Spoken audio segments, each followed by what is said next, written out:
Bebo is a nickname for a fella that was quite remarkable, but was very depressed.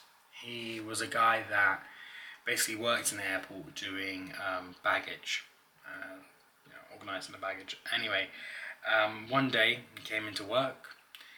He brought out one of the aeroplanes. He got on the aeroplane, jumped on it, hijacked it, and flew it away. Now, he didn't have a pilot license. To anyone's knowledge, he didn't know how to fly a plane, but he flew this plane for about an hour. He did a couple barrel rolls, which was crazy, by the way. And whilst he was flying this plane, he was talking to the operator on the floor. And he said, he said a lot of things. And it's kind of upsetting because it seems like he was talking, and even there, he was still holding a lot of things in. He ended up crashing and then killing himself, and they wrote it off as a suicide, right? Which I think anyone listening to him, yeah, most likely. It's a very upsetting story, but it's very interesting.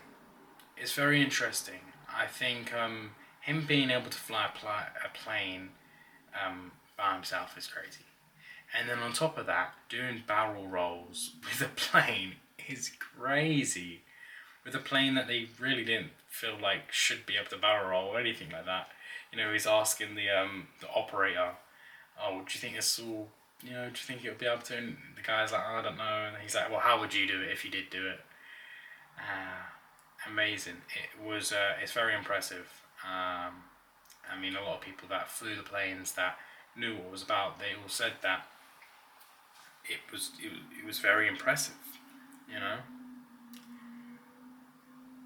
Anyway, it got me thinking because he done a YouTube channel, I believe. I haven't seen the actual channel myself, but he travelled a lot. He liked to travel, but he would also talk about his job and how it was quite boring, and he would do the same thing over and over again. But it allowed him to travel well and be with the people he loved and things like that. And so, I think from an outside perspective, this life, he had a pretty decent life. He had family around him. He was intelligent, and he did what he loved, which was traveling, and he was, everyone quite got along with him and stuff like that. So it's very strange. And I know depression is never straightforward, and I know that someone can do that over anything, for anything, and it's really, really quite sad. Anyway, it got me thinking about something which I used to think about as a kid. It was a YouTube video, and basically I was struggling to fall asleep, and I was watching videos on how to sleep and stuff like that, and I came across this video, and there was a theory. The theory goes that back in the day when we had tribes, you obviously wouldn't have a lot of light, and so you would have one half of the tribe protect the other half when they're sleeping. So you would kind of have two separate tribes, if you will. One nighttime, one daytime. In the daytime, they'd go hunt, gather, do all their things, and at the nighttime, these guys would protect the food and the people in there. And so even though you had one tribe, it was kind of like there were two separate ones. And because of that, people that were at the nighttime protecting, they would get into relationships and have kids. And then so on and so forth. So even though it was the same tribe, same genetic pool, it was like one was more adapted to being at night and one was more adapted to being at daytime.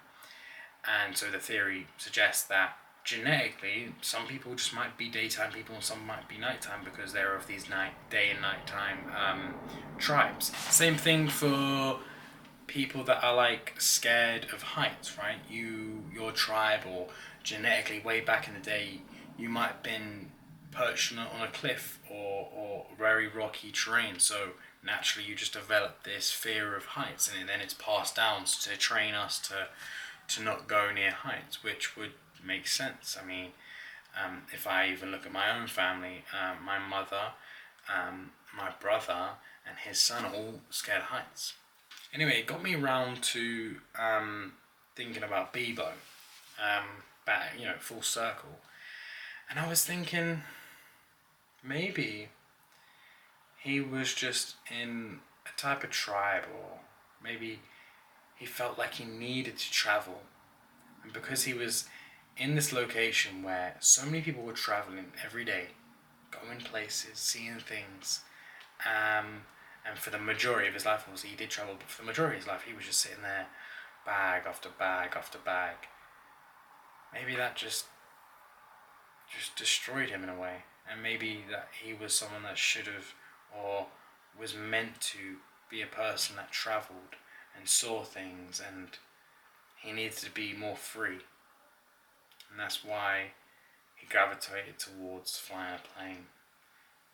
It's a very sad thing when someone chooses to take their life. It's unfair to see someone not see any other way out of it, out of the life that they're living. And some people would look at their life and go, oh, well, it was pretty nice, actually, it looked pretty good. But I guess that's just from the outside. We don't see what's going on in here most of the time.